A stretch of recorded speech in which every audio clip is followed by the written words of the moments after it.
ఈ నూతన సంవత్సరం తెరవాలని ఆశపడుతున్నాడు. మూసి ఉన్న మీ హృదయాలను దేవుడు తెరవాలని ఆశపడుతున్నాడు. మూసి ఉన్న ప్రతి అంధకార శక్తుల నుంచి విడుదల ఇవ్వాలని దేవుడు ఆశపడుతున్నాడు. ప్రియమైన దేవుడు బిడ్డలారా, అందుకే ఆ వ్యక్తిని చూసి దేవుడు అన్నాడు, యెఫతా తెరవబడును గాక.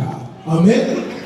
ఈ రోజున ఈ నూతన సంవత్సరంలో యేసుక్రీస్తు స్వయంగా మాట్లాడుతున్నటువంటి మాట ఈ యెఫతా అనగా తెరవబడును గాక. మన జీవితంలో అడ్డుగా ఉన్నటువంటి సమస్యలు, మన జీవితంలో ఆటంకంగా ఉన్నటువంటి సమస్యలను యేసయ్య తెరవాలని ఆశపడుతున్నాడు. యేసు ప్రభు దగ్గరికి ఎవరు తీసుకొచ్చారంటే ఈ జనసమూహం ఒక చెవిటివాడు, నత్తివాడు. ఎవరితను? ఒక చెవిటివాడు, ఒక నత్తివాడు. సమూహం తీసుకొచ్చి యేసయ్య ఇతను స్వస్థపరచుని అడిగారు. యేసు ప్రభు ఏం చేశారో తెలుసా? ఆ వ్యక్తిని చెయ్యి పట్టుకుని ఆ సమూహం నుంచి బయటకు తీసుకొచ్చి ఆ సముద్ర తీరాన, గలిలయ తీరాన నుంచోబెట్టి ఆ వ్యక్తిని ఎలా స్వస్థపరిచాడంటే ఈ 2 వేళ్ళు తీసుకుని ఎక్కడ పెట్టాడంట? వాడి చెవుల్లో ఉంచగా. బాగా చూడండి, ఈ వేలు యేసయ్య వేలు తీసుకెళ్లి వాడి చెవిలో పెట్టి ఉమ్ము వేసి వాడి నాలుకను ముట్టి ఆకాశం వైపు కన్నులెత్తి నిట్టూర్పు విడిచి ఈ యెఫతా తెరవబడును గాక అని పలికాడు. యేసు ప్రభు ఈ లోకంలో ఉన్నప్పుడు అనేకమైన సూచక్రియలు చేశాడు, అనేకమైన అద్భుత కార్యాలు చేశాడు. ఒక్కొక్క గురుడు వాడిని అయితే ఉమ్ము వేసి బురద రాసి ఆ బురద కళ్ళుకు రాసి నువ్వు వెళ్ళి కడుక్కోమని చెప్పాడు. ఒక్కొక్క చోట ఒక్కొక్క రకంగా ఆయన సూచక్రియలు, ఆశ్చర్య కార్యాలు చేస్తూ వచ్చాడు. ఒక్కొక్క చోట నీకు స్వస్థత కలుగులు కాకన్నాడు, ఒక్కొక్క చోట ముట్టి స్వస్థపరిచాడు, ఒక్కొక్క చోట నీ విశ్వాసం చెప్పున నీకు జరుగులు కాకన్నాడు. 10 మంది కుష్ఠరోగులు అయితే మీరు వెళ్ళండి, మీరు మార్గ మధ్యలో బాగుపడతారని చెప్పాడు. ప్రతి చోట ఒకే విధానంగా ఆయన సూచక్రియలు చేయాలి, ప్రతి చోట ఒకే విధంగా ఆయన స్వస్థత కార్యాలు చేయాలి, ఒక్కొక్క చోట ఒక్కో విధంగా ఆయన స్వస్థతలు చేసుకుంటూ వచ్చాడు. ఇక్కడ ఈ వ్యక్తిని మనం చూసినప్పుడు, ఈ యొక్క వ్యక్తి దగ్గరికి వచ్చినప్పుడు ఏమైందంటే ఈ చెవిటివాడు నత్తివాడిగా యేసు దగ్గరికి తేబడ్డాడు. ఈ వ్యక్తిని చూసి యేసు ప్రభు ఏమంటున్నాడంటే ఈ యెఫతా తెరవబడును గాక. ఈ రోజున ఇదే మాట యేసు మన జీవితాన్ని చూసి అనాలని మనం ఆశపడుతుంటే, ఈ రోజున యేసయ్య నీ కుటుంబాన్ని చూసి నిన్ను చూసి ఇదే మాట అనాలని ఆశపడితే యెఫతా తెరవబడును గాక అనేటువంటి అభయమైన మాట యేసు యొద్ద నుంచి మనం పొందుకోవాలంటే ఈ సూచక్రియ చేసినప్పుడు యేసు ప్రభు ఏ అనుభవాన్ని అయితే మనకు నేర్పిస్తున్నాడు, ఎందుకు ఆయన విభిన్న రీతిగా ఒక్కో చోట ఒక్కోలా సూచక్రియ చేస్తున్నాడంటే కారణం ప్రతి దాంట్లో నుంచి ఒక పాఠాన్ని మనకు నేర్పించాలని దేవుడు ప్రయత్నం చేస్తున్నాడు. ప్రతి దాంట్లో నుంచి యేసయ్య ఒక పాఠాన్ని మనకు నేర్పించాలని ప్రయత్నం చేస్తున్నాడు. ఈ యొక్క వ్యక్తి యొక్క స్వస్థత కార్యంలో మనకు నేర్పరచబడుతున్నటువంటి పాఠం ఏంటంటే, మొట్టమొదటగా ఆ వ్యక్తిని స్వస్థపరచడం కోసం ఆ వ్యక్తిని చూసి యెఫతా తెరవబడును గాక యేసు పలకడానికి గల కారణం ఏంటో తెలుసా? యేసయ్య సమూహం నుండి ఆ వ్యక్తిని చెయ్యి పట్టుకుని బయటకు తీసుకొచ్చాడు. హల్లెలూయా. ఆ వ్యక్తిని చెయ్యి పట్టుకుని సమూహం నుంచి బయటకు తీసుకొచ్చాడు. మన జీవితంలో ఆశ్చర్యకార్యం జరగాలంటే, మన జీవితంలో స్వస్థత కలగాలంటే, మన జీవితంలో మూయబడిన ద్వారం తెరవబడాలంటే మొదట మన జీవితంలో జరగవలసిన ప్రక్రియ ఏంటో తెలుసా? నువ్వు ప్రత్యేకింపబడాలి. హల్లెలూయా. నువ్వు లోకం నుంచి ప్రత్యేకింపబడాలి. లోకంలో నేను జీవిస్తూ లోక ఆశలతో, లోక తలంపులతో, లోక యొక్క పద్ధతిలో ఉంటే మన జీవితం ఆశీర్వదించబడదు. ఈ వ్యక్తిని చూసి యెఫతా అని దేవుడు పిలవడానికి ఫస్ట్ ఆయన చేసిన ప్రక్రియ ఏంటంటే చెయ్యి పట్టుకుని సమూహం నుంచి బయటకు తీసుకొచ్చాడు. హల్లెలూయా. ఏ క్రైస్తవుడైతే ప్రత్యేకింపబడతాడో, ఏ విశ్వాస అయితే లోకం నుంచి ప్రత్యేకింపబడుతుందో వారి జీవితంలో ఈ యెఫతా అనుభవాన్ని చూస్తారు. వారి జీవితంలో అడ్డుగా నిలిచిన గోడలు ఓపెన్ అవడం మీరు చూస్తారు, తెరవబడటం మీరు చూస్తారు, మూసి ఉన్న తలుపులు నీ జీవితంలో తెరవబడటం నువ్వు చూస్తావని దేవుడు ఈ రోజు మాట్లాడుతాడు. ప్రకటన గ్రంథం 3వ అధ్యాయం 8వ వచనం ఒకసారి చదువుకుందాం. ప్రకటన గ్రంథం 3వ అధ్యాయం 8వ వచనం.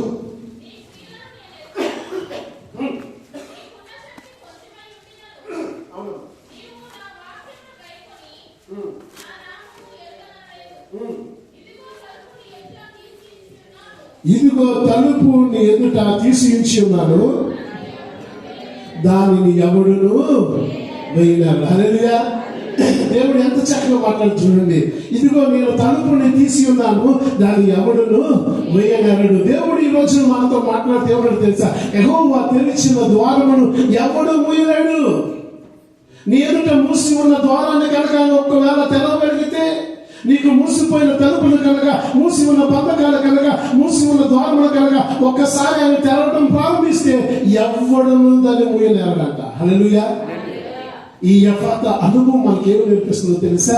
మొట్టమొదటగా నీ జీవితంలో మూయబడిన ద్వారం తెరవబడాలంటే, మూయబడిన నీ హృదయం తెరవబడాలంటే, మూయబడిన నీ చెవులు తెరవబడాలంటే, మూయబడిన నీ నోరు తెరవబడాలంటే, మూయబడిన నీ కళ్ళు తెరవబడాలంటే, నువ్వు యెఫ్తా అనుభవంలోకి రావాలంటే నువ్వు లోకము నుంచి ప్రత్యేకింపబడాలి.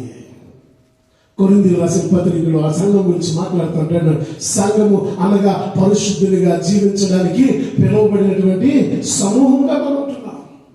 ఈ రోజున క్రైస్తవ జీవితంలో నీ యొక్క ప్రతి అలవాట్లలో ప్రత్యేకత కనపడాలి. లోకం నుంచి ప్రత్యేకింపబడిన వారిగా మన జీవితాలు ఉండాలి. మనం మాట్లాడే మాటలో ప్రత్యేకత ఉండాలి, మన చూపులో ప్రత్యేకత ఉండాలి, మన కట్టుబాట్లలో ప్రత్యేకత ఉండాలి, మన ఆచారాల్లో ప్రత్యేకత ఉండాలి, మన వివాహాల్లో ప్రత్యేకత ఉండాలి. మన యొక్క ప్రతి కార్యక్రమంలో లోకం నుంచి ప్రత్యేకింపబడిన వారిని ప్రత్యేకమైన జనముగా ఉండడానికి పిలువబడిన మన జీవితాన్ని జ్ఞాపకం చేసుకుంటూ ఆ ప్రత్యేకమైన జనముగా నువ్వు జీవించినప్పుడు నిన్ను చూసి దేవుడు అంటాడు, ఈ యెఫ్తా నీ తలుపులు తెరవబడును గాక. ఆమేన్. ఈ రోజున ప్రత్యేకమైన జీవితాన్ని జీవించడానికి ఈ నూతన సంవత్సరంలో మనం ఒక ఒప్పందం తీసుకున్నాం. నువ్వు పనిచేసే స్థలములందు, నువ్వు ఉద్యోగం చేసే స్థలమందు నిన్ను చూసిన వారు, వీడు క్రైస్తవుడురా, వీడు ప్రత్యేకింపబడిన వ్యక్తి, ఈమె క్రైస్తవురాలురా, ఈమె ప్రత్యేకింపబడిన వ్యక్తి అని మనం చూసి వారు మాట్లాడుకునే విధంగా మన జీవితాలు ఉండాలి. ప్రియమైన బిడ్డలారా, దానియేలు అనేటువంటి ఒక యవనస్తుని బబులోను సామ్రాజ్యానికి బానిసగా తీసుకెళ్లారు. ఎలా తీసుకెళ్లారు? బానిసగా తీసుకెళ్లారు. బానిసగా తీసుకెళ్లిన దానియేలుతో ఏమంటున్నారు తెలుసా? నీకు మేము రాజ్య భోజనాలు ఇస్తున్నాం. ఏమి ఇస్తున్నాం? రాజ్య భోజనాలు ఆఫర్ చేస్తున్నాం. దానియేలు ఏమన్నారు? ఆహా, బానిసకు వచ్చాను, పరాయి దేశానికి వచ్చాను, నా తల్లిదండ్రులు లేరు, నాకు అన్నదమ్ములు లేరు, నాకు ఇక్కడ స్నేహితులు లేరు, అలాంటి నాకు మాంసము, బిర్యానీ, టిక్కా, కబాబులు అన్ని రాజుగారి టేబుల్ మీద బఫెట్ వస్తుంటే ప్రభువానికి స్తోత్రం అనాలి. కానీ దానియేలు ఏమన్నాడు తెలుసా? ఈ మాంసాహారం నేను తినను, ఎందుకంటే ఇది విగ్రహాల దగ్గర కడతాను కాబట్టి, ఇది అపవిత్రమైంది కాబట్టి, నేను పరిశుద్ధంగా జీవించాను కాబట్టి, నేను నమ్ముకున్న దేవుడు నాకు ఇచ్చిన వాగ్దానం చెప్పిన నేను ప్రత్యేకంగా జీవిస్తాను తప్ప ఈ మాంసాన్ని నేను ముట్టను అన్నాడు. హల్లెలూయా. ఈ మాంసాన్ని నేను తాకను, నేను చనిపోయినా చనిపోతాను, కానీ ఈ మాంసాన్ని నేను కొట్టను. నాకు ఒక ప్రత్యేకమైన జీవితం ఉండాలి, నా తిండి అలవాట్లో కూడా నేను ప్రత్యేకంగా ఉండాలని దానియేలు దేవుడి కోసం నిలబడ్డాడు. పర్యవసానం ఏంటో తెలుసా? దానియేలు కళ్ళ ముందు రాజులు మరిపోతున్నారు, దానియేలు మాత్రం స్థిరంగా సింహాసనం మీద కూర్చోగలిగాడు. హల్లెలూయా. దానియేలు ఎదుట రాజులు మారిపోతున్నారు, కానీ దానియేలు అధికారం మార్చబడట్లేదు. కారణం ప్రత్యేకమైన జీవితం. హల్లెలూయా. ఈరోజు ప్రత్యేకంగా జీవించడానికి పిలువబడిన క్రైస్తవ ప్రియ బిడ్డలారా, దేవుడు మాట్లాడుతున్నాడు. ఈ రోజున మనము యెఫ్తా తెరవబడును గాక అనుభవంలోకి రావాలంటే మొదట మనం చేయాల్సింది ఏంటి? ప్రత్యేకింపబడాలి. హల్లెలూయా. మొదట మనం ఏం చేయాలి? ప్రత్యేకంగా జీవించడం నేర్చుకోవాలి, సెపరేట్ గా జీవించడం నేర్చుకోవాలి. ఇశ్రాయేలు ప్రజలు ఎప్పటికీ వాళ్ళలో కలిసిపోతుంటే దేవుడు అంటాడు, మీరు ప్రత్యేకమైన జనముగా జీవించాలని దేవుడు కోరుకున్నాడు. రెండవదిగా మార్కు సువార్త 7వ అధ్యాయము 33వ వచనం చదవమ్మా.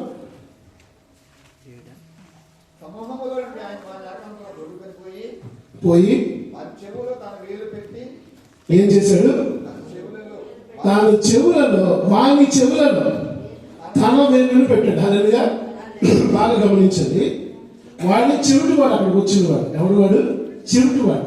వాడికి చెవులు వినబడినటువంటి చెవులు కలిగిన ఈ వ్యక్తిని యేసయ్య ఏ రకంగా స్వస్థపడుతున్నాడంటే వేలు తీసుకుని ఆ చెవుల్లో పెట్టాడు. మీలో చాలా మంది కేఎల్పిసి, కేఓసిలో పనిచేస్తూ ఉన్నారు, బాగా తెలుస్తుంది. ప్లాంట్ లోపలికి వెళ్తున్నప్పుడు మనకి చెవుల్లో పెట్టుకోవడానికి ఏమిస్తారు?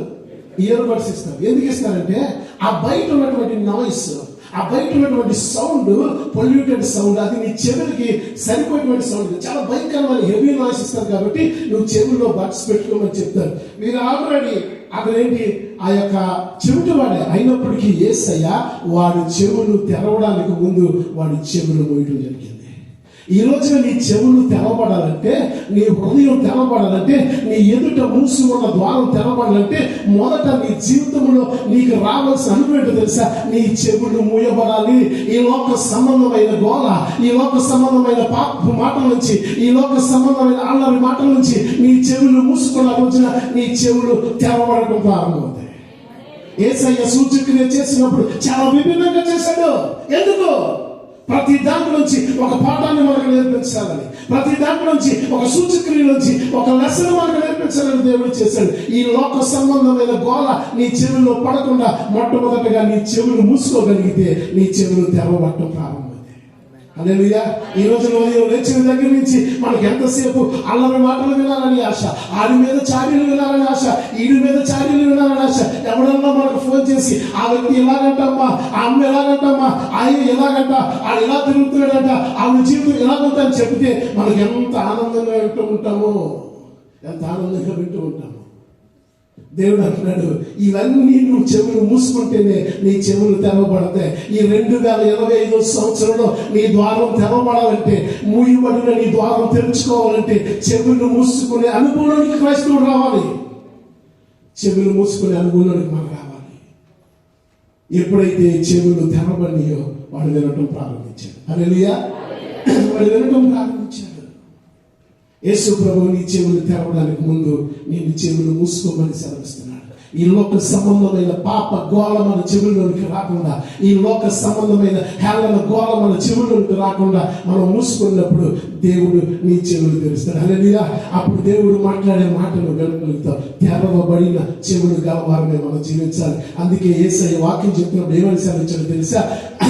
ఆత్మ చెప్పుచున్న సంగతులు చెవు గలవాడు వినుగాక. ఆమె ఈ రోజు నువ్వు వినేవాడిగా మనం మారాలి. నీ చెవులు తెరవబడితే నువ్వు మాట వింటావు, నేర్చుకుంటావు. ఆదాము అవ్వలకి దేవుడు చెప్పినట్టు చెప్పాడు, మీరు ఈ తోటలో ఏ పండు అయినా తినండి, ఈ పండు మాత్రం మీరు తినవద్దు.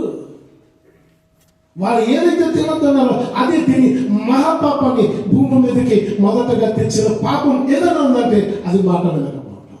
హల్లెలూయా. ఈ రోజున మాట వినేవారుగా మనం రావాలని యేసే మాట్లాడతాడు. ఎప్పుడు నిన్ను చూసి యెఫాతా తెరవబడిన గాక అని దేవుడు నీ కుటుంబం ఆశీర్వదిస్తాడు. ఎప్పుడు నిన్ను చూసి యెఫాతా నీ బంధకాలు తెరవబడిన గాక అని దేవుడు మనతో మాట్లాడతాడంటే, ఎప్పుడైతే నువ్వు దేవుడు మాట వినేవారిగా, తెరవబడిన చెవులు కలిగిన వారిగా నువ్వు జీవిస్తావో అప్పుడు దేవుడు నీ యొక్క బంధకాల నుంచి నిన్ను తెరవడం ప్రారంభిస్తాడు. హల్లెలూయా. మనం వినిన వారిగానే ఉంటాము, కానీ మనం యొక్క మాట వినము. ఎన్నో సంవత్సరాలుగా దేవుని వాక్యాన్ని వింటున్నాం, దేవుని మాటలు వింటున్నాం. దైవజనులు అనేక రీతిలుగా మనం చెప్తూనే ఉంటారు, మనం వింటాం, కానీ వినదాని మీద మన జీవితాన్ని నిలబెట్టుకోలేకపోతున్నాం. మనం ఈ రోజున దేవుని వాక్యం నుంచి, దేవుని మాట నుంచి దూరం అయిపోతాం. ఒక వ్యక్తిని జ్ఞాపకం చేస్తారు. మొదటి రాజుల గ్రంథం 13వ అధ్యాయం. మొదటి రాజుల గ్రంథం 13వ అధ్యాయం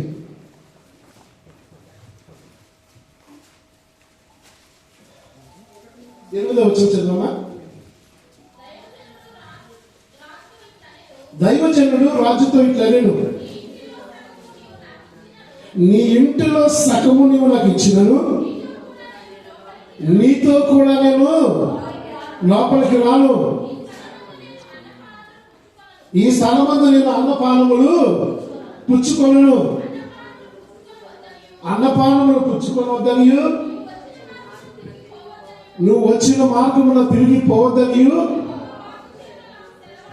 యెహోవా వాక్కు చేత నాకు సెలవాయినని రాజుతో అన్నాడు. ఇక్కడ రాజు దగ్గరికి ఒక ప్రవక్త వచ్చాడు, ఒక దైవజనుడు వచ్చాడు.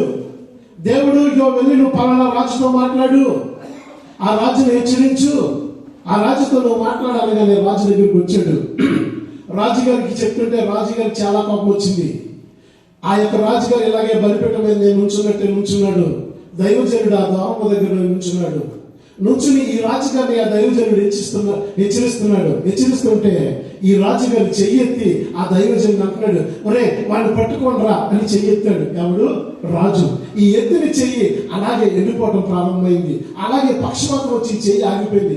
ఎప్పుడైతే దైవజనుడు దూషించాడో ఆ చెయ్యి అలా ఉండిపోయింది. వెంటనే అంటున్నాడు రాజు, అయ్యా నన్ను క్షమించి నా చెయ్యి తిరిగి నాకు దయచేయన్నాడు. అనగానే మళ్ళా దైవజనుడు ఆ ద్వారపాల దగ్గర నుంచి ప్రార్థన చేశాడు. ఈ చెయ్యి మామూలుగా వచ్చేయడం ప్రారంభమైంది. ప్రారంభమైన తర్వాత చెయ్యి వచ్చిన తర్వాత అంటున్నాడు, నీవు మా ఇంటికి వస్తే నేను నీకేమిస్తాను? బహుమానం ఇస్తాను. అప్పుడు ఈ దైవజనుడు రాజు ఏమన్నాడు తెలుసా? నీ ఇంటిలో నువ్వు నాకు సగం ఇచ్చినా సరే నేను ఇంటికి రాను, నీ దగ్గర నేను అన్నపానాలు పుచ్చుకోను. ఎందుకో తెలుసా? నాకు యెహోవా దేవుడు ఏం చెప్పాడో తెలుసా? నువ్వు అక్కడ అన్నపానాలు పుచ్చుకోకూడదు, ఎవరి ఇంటికి వెళ్ళకూడదు, నువ్వు వెళ్ళిన దారిని మళ్ళా తిరిగి రాకూడదు అని చెప్పాడు.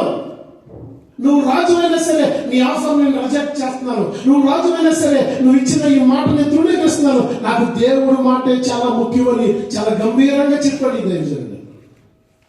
ఇంతలో ఏం జరిగిందో తెలుసా? 11వ వచనం. బేతేల్లో ప్రవక్త యాగు ఒక ముసలివాడు కాపురం ఉండెను. ఒకడు వచ్చి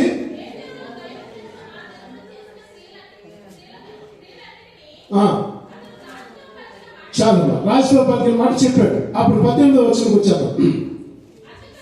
అందుకతడు నేను నీ వంటి ప్రవక్తనే మరియు దేవదూత ఒకడు యెహోవా చేత సెలవు పొంది అన్నపానములు పుచ్చుకొనుటకై అతని ఇంటికి తోడుకుని రమ్మని నాతో చెప్పినని అతనితో ఏమన్నాడు? అబద్ధం ఆడాడు. ఇతడు ఎవరు? నేను నీ వంటి ప్రవక్తనే. ఇద్దరు ప్రవక్తలే. ఒక ప్రవక్తతో దేవుడు మాట్లాడాడు.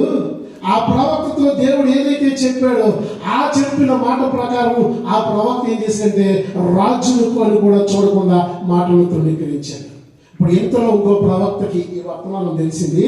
ఈయన వచ్చి అన్నాడు, నేను నీ వంటి ప్రవక్తనే. నాకు రాత్రి ఏం కనపడిందో తెలుసా? దేవదూత కనపడింది. ఏం కనపడింది అంటే వీడికి దేవదూత కనపడింది. ఆ దేవదూత కనపడి ఏం చెప్పిందో తెలుసా? నిన్ను మా ఇంటికి తీసుకెళ్ళమని, నీకు ఆహారాన్ని ఇవ్వమని దేవదూత నాకు సెలవిచ్చింది, కాబట్టి నువ్వు మా ఇంటికి వచ్చి అన్నపానములు పుచ్చుకోమని ఏం చెప్పింది? అబద్ధమాడాడు. వీడేం చేశాడు? ఈ అబద్ధాన్ని నమ్మేసి వాడి ఇంటికి వెళ్ళిపోయి ఆహారం పుచ్చుకోవడం ప్రారంభించాడు. 24వ వచనం. అతడు బయలుదేరి మార్గంలో పోవచ్చుండగా ఒక సింహము అతని ఎదురు పడి అతన్ని చంపాను.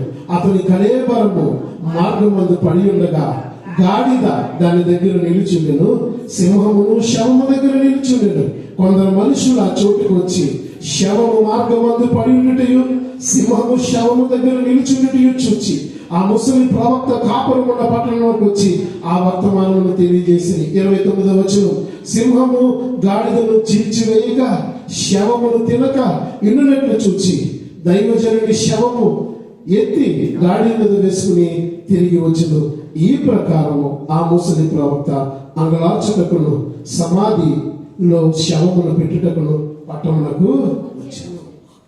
దేవుని మాట వినకపోవటం వల్ల వచ్చిన నష్టం. దేవుడు ఒకసారి ఏదైతే మనతో మాట్లాడాడో, దేవుడు ఏదైతే ఒకసారి మనకి చేయమని చెప్పాడో, దేవుడు ఏదైతే ఒకసారి మనకు ఆజ్ఞాపించాడో ఆయన మాట మార్చుకునే దేవుడు కాదు. ఆయన మనుషుల్లాగా మాట మార్చే దేవుడు కాదు. ఆయన నిన్న నేడు నిరంతరము ఏకరీతిగా ఉన్నటువంటి దేవుడు. హల్లెలూయా. ఈ రోజున చాలా మంది అబద్ధ బోధకులు సంఘంలో ప్రవేశించి, అబద్ధ ప్రవక్తలు సంఘంలో ప్రవేశించి తప్పుడు బోధకులుగా మేమను ప్రవక్తలమే, మేమను దైవజనుడే, నువ్వు కట్టబడిన పునాది కాకుండా, నీకు వేయబడిన భక్తి పునాది మీద కాకుండా మరి యొక్క మార్గంగా నిన్ను తీసుకువెళ్ళడానికి అనేక మంది ఈ రోజున సంఘాలలో క్రైస్తవ వ్యవస్థలో చొరబడుతూ వారి వ్యక్తిగత స్వార్థాల కోసం ఈ రోజున అనేక మంది దేవుని మాట నుంచి, దేవుని చిత్తం నుంచి పక్కకు తీసుకెళ్ళిపోతారు. ఈ రోజున ఆ యొక్క దైవజనుడి చావు ఎంత భయంకరం అంటే, సింహం వచ్చింది, చంపేసింది. పక్కన గాడిద ఉంది, గాడిద అలాగే నుంచుంది. ఆ దైవజనుడి శవాన్ని సింహం ముట్టుకోకుండా అలాగే కూర్చొని ఉంది. మార్గం మధ్యలో అందరూ చూస్తున్నారు. ఈ భయంకరమైన పరిస్థితికి కారణం మాట వినకపోవడం. హల్లెలూయా. మాట వినకపోవడం. అందుకంటే మాట వినుట శ్రేష్టము. ఎప్పుడైతే నీ చెవులు తెరవబడతాయో నువ్వు తేటగా దేవుని మాట వినగలుగుతావు. ఏది అబద్ధమైన స్వరము, ఏది నిజమైన స్వరము నువ్వు గ్రహించగలిగి జ్ఞానం నీకు కావాలని రోజులు ప్రార్థించి ఆదాము అవ్వను ఏదో తోటలో జీవించినప్పుడు ఒక అబద్ధపు స్వరం అవ్వను తాకింది. ఇదిగో ఈ పండు నువ్వు తింటే దేవదూతలాగా మారిపోతావు, ఈ పండు నువ్వు తింటే దేవదూతలా కనపడతావు అనగానే ఈ అబద్ధపు స్వరానికి అవ్వమ ఆకర్షితురాలే దేవుడు చెప్పిన ఆ మాటలు వినకుండా ఈ మాటలు వినటం ప్రారంభించింది. ఈ రోజు చాలా సార్లు ఇలాగే ఆయన కూడా చెప్పింది బాగానే ఉంది కదండి, ఈవిడ చెప్పింది కూడా బాగానే ఉంది కదండి, అనేకమైన లోకపు మాటలు మనం వింటూ దేవుని చెత్త నుంచి పక్కన వెళ్ళిపోతున్నాం. అందుకే మన ఎదుటిలో ఉన్న తలుపులు తెరవబట్టలేదు, అందుకే మన మార్గములు సహారం చేయబట్టలేదు. ఈ రోజున దేవుడు నిన్ను చూసి ఎఫాతా నువ్వు తెరవబడుదువు గాక అని నిన్ను పలకాలంటే తెరవబడిన చెవులు కలిగి ఉండాలి. హల్లెలూయా. తెరవబడిన చెవులు అనగా మనం వినేవారుగా ఉండాలి. ఆమె మనం వినేవారుగా ఉండాలి. మాట శ్రేష్టం. సౌలు దేవుని మాట వినలేదు, పోగొట్టుకున్నాడు. ఎందరిలో మనం చూడొచ్చు దైవ లేఖనంలో. ఈరోజు నూతన సంవత్సరంలో ఈ యొక్క ఉపమానం, ఈ యొక్క సూచక్రియ ఏమి నేర్పిస్తుంది మనకంటే, మొట్టమొదటిగా మనం ఏమవ్వాలి? లోకము నుంచి ప్రత్యేకింపబడాలి. హల్లెలూయా. మొట్టమొదటిగా ఏమవ్వాలి? ఎఫాతా అనుభవంలోకి నువ్వు రావాలంటే, నిన్ను చూసి యేసయ్య ఎఫాతా తెరవబడునుగాక నిన్ను అనాలంటే నువ్వు మొదట లోకము నుంచి ప్రత్యేకింపబడాలి. రెండవదిగా ఈ లోకంలో ఉన్నటువంటి ఈ పాప గోల నీ చెవుల్లోనికి వెళ్లకుండా నీ చెవులను నువ్వు మూసుకోవాలి. రెండవదిగా తెరవబడిన నీ చెవులతో దేవుని మాట వినేవారిగా నువ్వు మారాలి. హల్లెలూయా. తెరవబడిన నీ చెవులతో దేవుని మాట వినేవారిగా మారాలి. చివరగా యేసు తన చెయ్యిని తీసి తన నాలుక మీద ఉంచి స్వస్థపరిచిన తర్వాత వాడు ఏమన్నా మాట్లాడుతాడంటే, వాడు తేటగా మాట్లాడా సరే. ఎలా మాట్లాడుతున్నాడంట? తేటగా అంటే అలా తేటగా అంటే క్లియర్గా, చాలా తేటగా ఉండాలి. క్రైస్తవుని యొక్క మాట ఈ నూతన సంవత్సరంలో సంఘంతో దేవుడు మాట్లాడుతున్న మాట ఏంటో తెలుసా? క్రైస్తవులు అని పేరు పెట్టుకుని, దేవుని సేవకులు అని పేరు పెట్టుకుని, దైవ జనాంగం అని పేరు పెట్టుకున్న మన జీవితంలో మన మాట చాలా తేటగా ఉండాలి.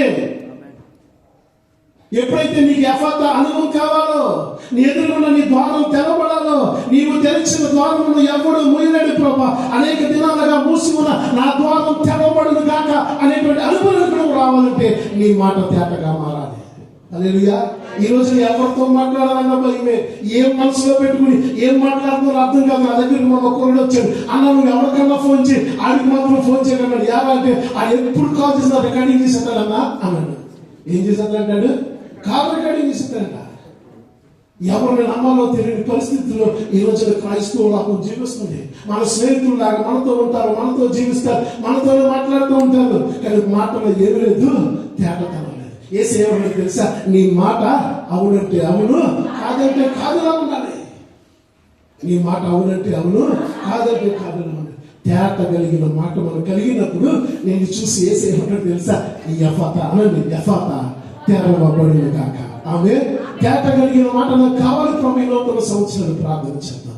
ఎందుకంటే ఈ తేట కలిగిన మాటలు యేసయ్య మన నోట నుంచి కోరుకున్నాడు. మన మాట చాలా జాగ్రత్తగా ఉండాలి. ఈ రోజు నీ స్నేహితులతో ఎలా మాట్లాడుతున్నావు, నీ తోటి వారితో ఎలా మాట్లాడుతున్నావు, నీ దైవజనులతో ఎలా మాట్లాడుతున్నావు, ఈ రోజు మనం పరీక్షించుకోవాలి. భార్య భర్తల మధ్య మాట్లాడే మాటలో తేటతనం ఉండాలి.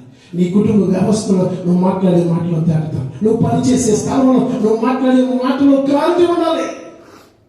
ఒక్కొక్కసారి ఒక్కొక్కతో మాట్లాడుతుంది మనకు అర్థం కాదు. మనం మా గర్భంగా మాట్లాడుతున్నాం, మనసులో ఉంటుంది, పైకి మాట్లాడుతూ ఉంటారు. అర్థం కాని పరిస్థితుల్లో ఈ రోజు మనం మాట్లాడుతున్నాం. దేవుడు నూతన సంవత్సరం మనతో ఏం మాట్లాడు తెలుసా? నీ మాట చాలా శ్రేష్టంగా ఉండాలి. కీర్తన 106 వచ్చినట్టు కదా, మోషే ఏం చేశాడంట? కాని మాట పలికాడు. ఏ మాట పలికాడు? కాని మాట పలికాడు. 40 సంవత్సరాలు ఇశ్రాయేలు ప్రజలను ఆ యొక్క ఐగుప్తు దేశం నుంచి బయటకు తీసుకొచ్చినటువంటి నాయకుడు, సుమారుగా 20 లక్షల మంది ప్రజలను నడిపించిన నాయకుడు మోషే. దేవునితో ముఖాముఖిగా మాట్లాడిన వాడు మోషే. ఇద్దరు కూడా స్నేహితుల్లాగా ఆ కొండ మీదకి వెళ్ళిపోయి 40 రోజులు కూర్చుని ముఖాముఖిగా స్నేహితుల్లాగా మాట్లాడుకున్నారు. ప్రభా నువ్వు చెప్తే నేను రాసుకుంటాను. మోషే నువ్వు నా ధర్మశాస్త్రాన్ని రాయి, నా పదార్థాలు రాయి. 2000 సంవత్సరాల క్రితం ఏం జరిగిందో తెలుసా? నేను పరలోకంలో దేవదూతలతో కూర్చుని నేను ఈ రకంగా ఉన్నప్పుడు నాకు నరుని చేయాలనిపించింది, సృష్టిని చేయాలనిపించింది. నేను భూమి మీదకి దిగి వచ్చాను. అలాగే ప్రభావ రాసుకున్నాను. తర్వాత ఏం జరిగింది? మొదటి రోజున నేను భూమిని ఆకాశాన్ని సృష్టించాను. అలాగే ప్రభావ రాసుకున్నాను. తర్వాత ఏం జరిగింది? ఇదిగో ఒక రోజున నేను మట్టి తీసుకుని పిసికి నరుని చేశాను, వాడికి ఊపిరి పోసాను. అలాగే ప్రభావ నేను రాసుకున్నాను అని చెప్పి దేవుడు చెప్తుంటే మోషే రాసుకున్నాడు దైవ శాస్త్రాన్ని. దేవుడు చెప్తుంటే మోషే రాశాడు ధర్మశాస్త్రాన్ని. 40 రోజులు ముఖాముఖిగా మేఘంలో కూర్చుని ఇద్దరు ఇద్దరు ఒకరితో ఒకరు మనుషులు మాట్లాడుకున్న అనుభవం కలిగిన ఏకైక వ్యక్తి మోషే. మోషేని చూస్తే ఉన్నాడు తెలుసా, భూమి మీద ఇటువంటి సాత్వికుడు లేడు. నా ఇల్లు అంతటిలో నమ్మకమైన వాడు మోషే. ఇంత చేసినటువంటి మోషే ఒక బండ దగ్గర ప్రజలు విసిగించినప్పుడు వెళ్ళి ఆ బండతో మాట్లాడు అని దేవుడు మోషేతో చెప్తే మోషే మాట్లాడకుండా చేశాడు, ద్రోహులారా నేను మీకు నీళ్ళు ఇవ్వాలని కర్ర తీసుకుని ఆ బండను కొట్టాడు. దేవుడు అంటున్నాడు, నువ్వు కాని మాట పలికావు కనుక ఈ కొండ మీదకి తీసుకెళ్ళి ఆ కొండ ఎక్కించాడు. ఇదిగో చూస్తున్నదే కనాను దేశం, నీ కళ్ళతో దాన్ని చూసి చచ్చిపో, నువ్వు అందులో ప్రవేశించమన్నాడు. అందులో ప్రవేశించమన్నాడు. కారణం ఒక్క మాట. మన జీవితంలో ఎన్ని మాటలు మాట్లాడుతున్నాం, ఎదుటి వ్యక్తుల గురించి ఏ రకంగా మాట్లాడుతున్నాం, ఇతరుల గురించి ఏ రకమైన పదజాలం మనం ఉపయోగిస్తున్నాం, ఇతరుల గురించి ఏ రకమైనటువంటి గాయపరిచే మాటలు మనం మాట్లాడుతున్నాం, ఎటువంటి నిందలు ప్రజల మీద వేస్తున్నాం, ఎటువంటి అపాదులు నీ తోటి వారి మీద నువ్వు వేస్తున్నావు. ఒకసారి ఆలోచించుకో. ఒక కాని మాట తన ప్రజలు పలికిన కారణాన మోషే వాగ్దాన దేశాన్ని కోల్పోయాడు. వాగ్దాన దేశాన్ని కోల్పోయాడు. ఈ రోజున మన మాట ఎలా ఉండాలో తెలుసా? తేటగా ఉండాలి. హల్లెలూయా. ఎలా ఉండాలి? తేటగా ఉండాలి. ఇప్పుడు చెప్పండి, మొట్టమొదటిగా దేవుడు మనం చూసి ఎఫాతా తెరవబడును గాక అని మనం అనాలంటే మొట్టమొదటిగా మనం ఏమవ్వాలి? ప్రత్యేకింపబడాలి. 2, నీ చెవులు మూయబడాలి. 3వదిగా నీ చెవులు తెరవబడాలి, అనగా నువ్వు దేవుని యొక్క మాట వినేవారిగా మాట్లాడాలి. 4, నీ మాట తేటగా. చివరిగా ఒక మాట జ్ఞాపకం చేస్తాను. ఎప్పుడైతే ఈ వ్యక్తి ఎఫాతా తెరవబడును గాక అనే అనుభవంలోనికి యేసయ్య ఆ వ్యక్తిని పిలాలనుకున్నాడో సమూహం నుంచి చేయి పట్టుకుని ఎక్కడికి తీసుకొచ్చేసాడు? సముద్రపు యొక్క తీరానికి తీసుకొచ్చాడు. అక్కడ ఎవరు ఉన్నారు తెలుసా? యేసు ప్రభు, ఆ వ్యక్తి ఇద్దరే ఉన్నారు, ఎవరు లేరు. నీ జీవితంలో ఎఫాతా అనుభవం నెరవేరాలంటే నీకు ఏకాంత అనుభవం కావాలి. హల్లెలూయా. ఏం కావాలి? మన జీవితంలో ఏకాంతంగా యేసుతో గడిపే అనుభవంలోనికి మనం చివరిగా రావాలి. ఎవరైతే యేసుతో ఏకాంతంగా గడిపే అనుభవంలోకి వస్తారో వారిని చూసి యేసయ్య అంటున్నాడు, ఎఫాతా తెరవబడును గాక. హల్లెలూయా. సమూహం నుంచి బయటికి తీసుకొచ్చేసాడు. ఆ సముద్ర తీరాలు ఎవరు లేరు. యేసు ప్రభు, ఆ యొక్క వ్యక్తి ఇద్దరే ఉన్నారు. యేసుతో గడిపే ఏకాంత అనుభవానికి క్రైస్తవుడు రావాలి. హల్లెలూయా. సంఘానికి వచ్చినప్పుడు ప్రార్థన చేయడం, సంఘానికి వచ్చినప్పుడు వాక్యాలు చదవడం, సంఘానికి వచ్చినప్పుడు ఆరాధన చేయడం, సంఘానికి వచ్చినప్పుడు వాక్యాలు వదులుతూ ఇక్కడ వేదికల మీద మైకులు పట్టుకుని మాట్లాడటం కాదు. కానీ నువ్వు ఇంటికి వెళ్ళిన తర్వాత యేసుతో నువ్వు ఎంత ఏకాంత సమయం గడుపుతున్నావు, ఎంతసేపు నువ్వు వాక్యాలు చదువుతున్నావు, యూట్యూబ్ మీద, ఫేస్బుక్ మీద, టిక్టాక్ మీద గడుపుతున్న సమయం ఎంత, నువ్వు దేవుని వాక్యాన్ని తెలిసి చదువుతున్న సమయం ఎంత. ఏకాంత అనుభవం ఎవరికి ఉంటుందో వారి జీవితంలో ఎటువంటి ద్వారమైనా సరే తెరవబడుతుంది. హల్లెలూయా. యెహోషువ గ్రంథం 6వ అధ్యాయం 1వ వచనం నేను ముగించేస్తున్నాను. యెహోషువ గ్రంథం 6వ అధ్యాయం 1వ వచనం. యెహోషువ గ్రంథం 6వ అధ్యాయం 1వ వచనం త్వరగా చదవండి అమ్మా. ఆ కాలమున ఇశ్రాయేలుల భయము చేత ఎవరును వెలుపలికి పోకుండాను లోపలికి రాకుండాను యెరికో పట్టణ ద్వారము ఎలా మూసివేయబడింది? ఎలా మూసివేయబడింది? గట్టిగా మూసివేయబడింది. ఏ వాగ్దాన దేశంలోనికి ప్రవేశించాలో, ఏ వాగ్దాన దేశంలోనికి దేవుడి తన ప్రజలను తీసుకుని వెళ్తానన్నాడు, ఆ వాగ్దాన దేశంలోనికి వెళ్ళడానికి ఈ యెరికో పట్టణం నుంచి వెళ్ళాలంటే ఆ యొక్క శత్రువు ఏం చేశాడు తెలుసా? ఆ ద్వారాన్ని ఎలా మూసేశాడు? గట్టిగా మూసేశాడు. నీ జీవితంలో ఆశీర్వాదం రాకుండా, నీ జీవితంలో దీవెన రాకుండా సైతానుడైన శత్రువు నీ ఎదుట ఆశీర్వాదపు ద్వారాన్ని చాలా గట్టిగా మూసేశాడు. ఈ రోజు నువ్వు కలత చెందవలసిన అవసరం లేదు. ఇశ్రాయేలు ప్రజలు దాని చుట్టూరు తిరుగుతూ ప్రార్థన చేస్తూ పాటలు పాడుతూ ప్రభువుని ఆరాధన చేసిన వెంటనే ఎదుకు గోడలు పగిలిపోయింది. ఆ గట్టిగా మూసిన ద్వారం తెరవబడి చేస్తున్నారు. హల్లెలూయా. ఈ రోజున నీ ఎదుట మూయబడిన ప్రతి ద్వారం తెరవబడుతుంది. నీ ఎదుట మూయబడిన ప్రతి ద్వారములు యేసయ్య తెరవబోతున్నాడు. ఎప్పుడైతే ఈ ఏకాంత అనుభవంలోకి మనం వస్తామో, మనం దేవునితో సహవాసం చేయడం ప్రారంభిస్తామో, దేవుడు నీ ఎదుటనున్న ప్రతి ఆటంకాన్ని తొలగిస్తాడు. యేసయ్య గారు 2002 సంవత్సరం అనుకుంటే ఈ దేశానికి వచ్చారు. నాకు సరిగా సంవత్సరం గుర్తులేదు. ఫెంటాస్లో అప్పుడు మనకు ఒక చర్చ్ ఉండేది, ఫిలైటీస్లో. ఆ చర్చిలో ఆయన వాక్య పరిచయం చేశారు. ఆ రోజు నేను నడిపించడం కూడా జరిగింది. అలాంటి గొప్ప భక్తులతో మేము కొన్ని సమయాలు గడపడానికి మాకు దేవుడు అవకాశం ఇచ్చాడు. యేసయ్య గారు మాట్లాడుతూ ఒక సందర్భంలో ఒక మాట చెప్పాడు. ఆయన పెద్దగా చదువుకోలేదు, ఆయన అన్ని కుటుంబం నుంచి మారు మనసు పొంది వచ్చాడు. ఆయనకి తెలిసిందల్లా ఒకటే, సేవకు వచ్చిన దినాల్లో ప్రార్థన చేయటం. ఆయన ఒక గదిలోకి వెళ్ళిపోయి ఒక కొండ పెట్టుకుని ఒక గ్లాసు నీళ్లు పెట్టుకుని ప్రార్థన చేయటం ప్రారంభించాడట. ఆయన ఎంతసేపు ప్రార్థన చేస్తున్నారో ఆయనకి తెలియదు. గంట 2 గంటలు, 1 రోజు 2 రోజులు అలా ప్రార్థన చేసేసుకుంటూ వెళ్ళిపోతాడు.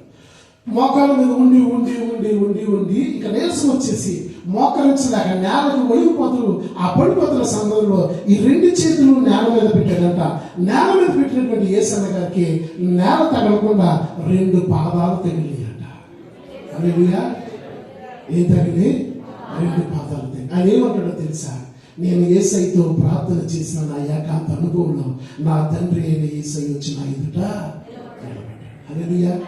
ఈ ఏకాంత అనుభవంలోనికి ఈరోజు మనం రావాలి. హల్లెలూయా.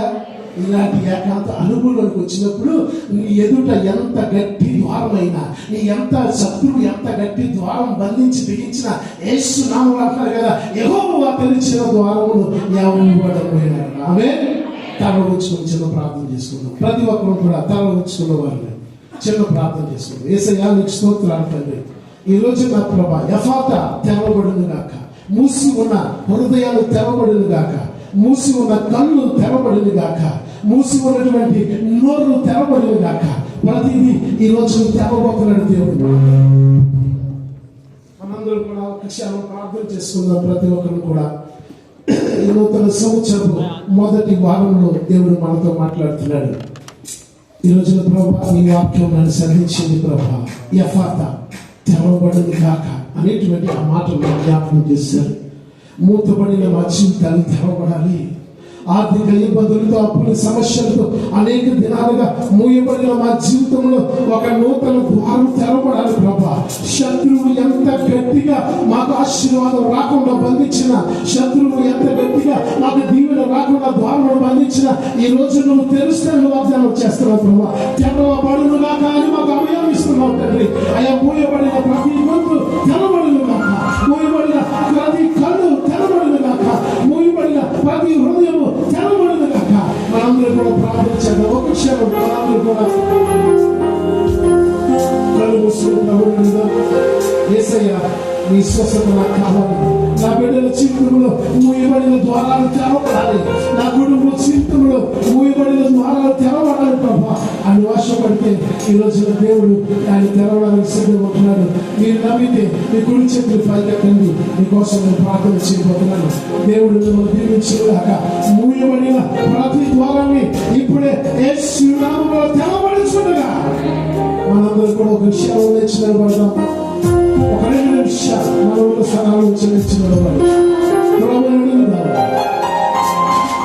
తెరవబడిన చెవులు నాకు కావాలి, తెరవబడిన నోరు నాకు కావాలి, తెరవబడిన కన్నులు నాకు కావాలి, తెరవబడిన హృదయం నాకు కావాలి ప్రభా.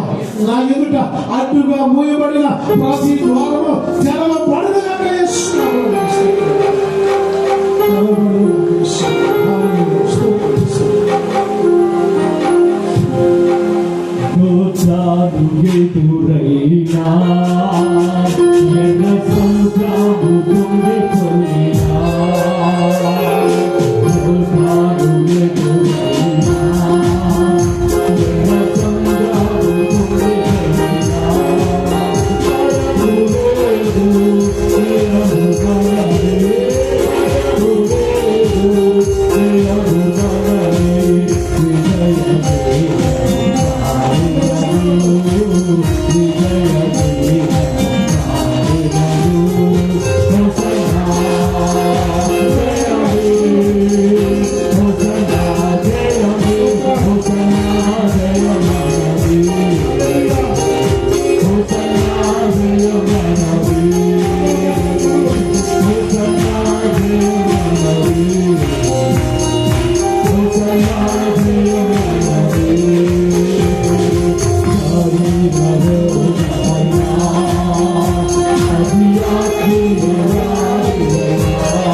స్వచ్ఛపరచును యేసు గాయము స్వచ్ఛపరచును లోకమే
ఎటువంటి ఆటంకం సముద్రమైన దానిలోనే ఆయన చేయగల సమర్థమైనటువంటి దేవుడు. ఈరోజు నా తండ్రి యెహోవా తెరవబడునుగాక అని మాతో మాట్లాడారు. మా ఎదుట మూయబడిన ప్రతి దానిని యేసు నామములో తెరవని ప్రార్థన చేయించున్నాను. నజరేయుడైన యేసు నామములో ఈ నూతన సంవత్సరంలో మూయబడిన ప్రతి ద్వారము యేసు నామములో తెరవబడునుగాక. యేసు నామములో నీకు తెలుస్తున్న నీకు మహిమ, నీకు ఘనత, నీకు ప్రభావం చెల్లించుకోవచ్చు. మా బుద్ధి ప్రార్థన యేసు నామములో తండ్రి. ఆమేన్.